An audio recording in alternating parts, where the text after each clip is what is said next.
Now y'all heard that, and if entitlement was the color yellow with pink lips, it would be King Harris. You little rat. Why did you get up here, Master Splinter, and tell us all these lies? Girl, you can't make this up, these churn. See, this why, let this be a lesson to us regular people. You know, the people who ain't famous and all of that. Let this be a lesson to us. Don't spurl your churn. Give them a little struggle. Because, see, they don't appreciate nothing when you spurl them. Look at King lying ass. Girl, this done made me mad. But anyways, so now Daryl Lynn Hughley decided to enter the chat. TMZ caught up with his old ass, and he had something to say. You know, I don't too particularly care for Daryl Lynn. Daryl Lynn has been one of those people, that just haven't really sat right in my spirit since Bernie Mac left here, rest in peace to the GOAT. But let's go ahead on and hear what Daryl Lynn had to say, and then we gonna come back with some commentary. Right. King had right. He was basically saying that he went through a lot of struggles. Right. His mom and dad are and he's live. He's live. And while they're in a suite, mind you, but basically saying he's been through all these struggles, and his mom and dad are you had a silver spoon. I saw it. And the thing about it is, I've known T.I. and Tiny for a long time, and I watch how hard they work, and I watch how hard they value their family.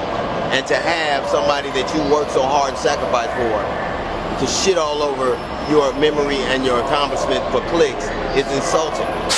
When we grew up, we actually grew up in the circumstances they romanticized about it. If it was that great, it was the inspiration for T.I. getting out of there and Tiny getting out of there.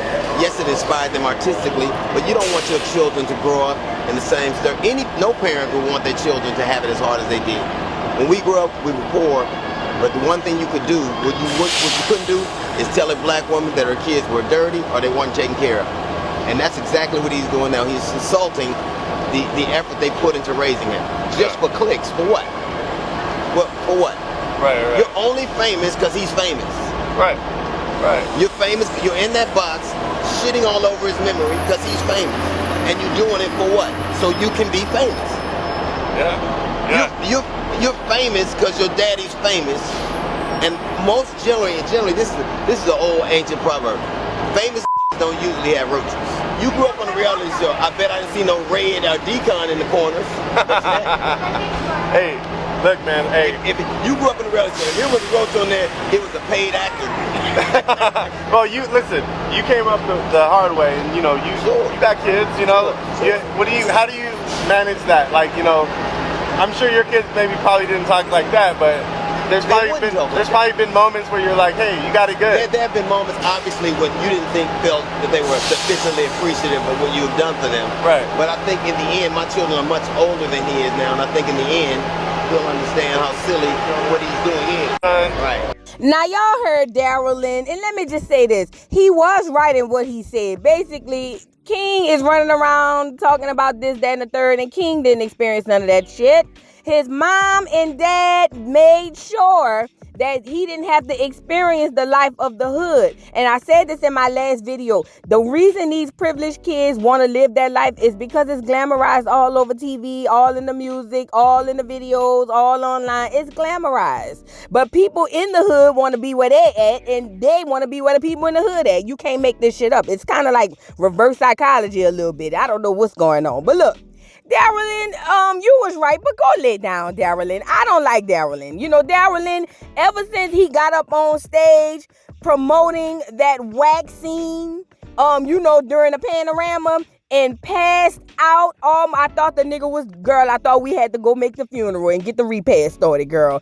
Ever since then, and then he still came back and promoted that shit, I said, hell no. Mind you, I didn't like him from the Bernie Mac era because I felt like they was all hating on him and they all probably did something behind the scenes, but that's my conspiracy theory brain. We ain't talking about that. Daryl Lynn, shut your ass up. That's the part I was going to. Shut your ass up. But you right, though. But shut your ass up, Daryl Lynn. We don't want to hear that. We don't want to hear nothing from you. Go lay down and go raise your churn. Okay? Anyway, Tippy Tip came back And he had something to say regarding his child, because you know one thing Tippy Tip is gonna do is coddle the same child that he don't want everybody else to coddle. Now let me say this.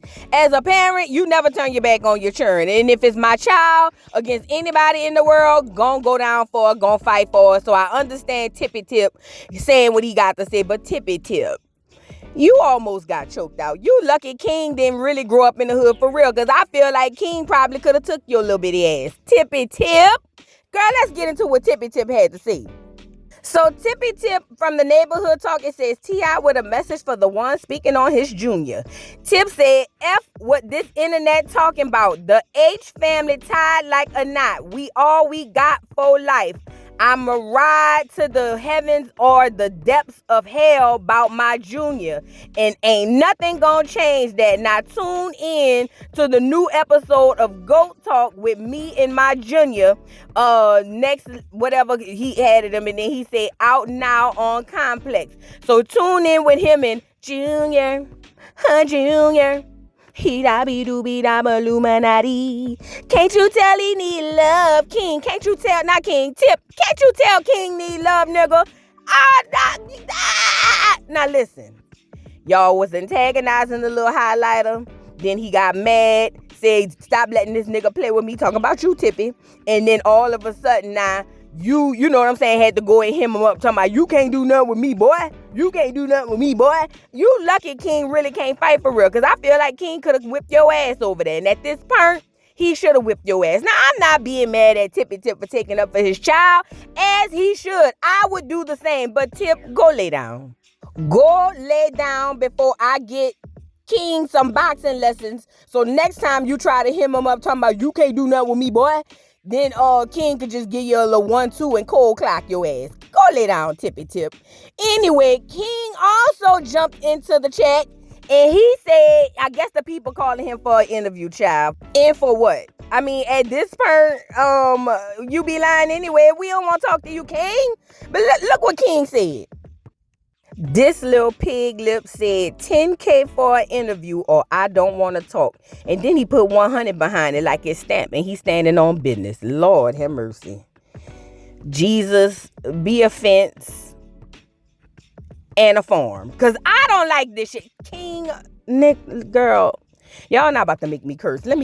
I'm done with this. Look, y'all drop down in the comments and let me know what this is all about, girl, and how y'all feel about this, girl, because King about to make me curse. And I'm not, I know I had said a couple of curse words in here, but I'm trying to scale back. And King trying to send me to the King. He's trying to send me to the King, and I don't want to go there. You know what I'm saying? So y'all drop down in the comments. Let me know what y'all think about this. Don't forget to like, subscribe, hit the notification bell, follow me on all of my platforms and all of that. And I'll see y'all hoes later.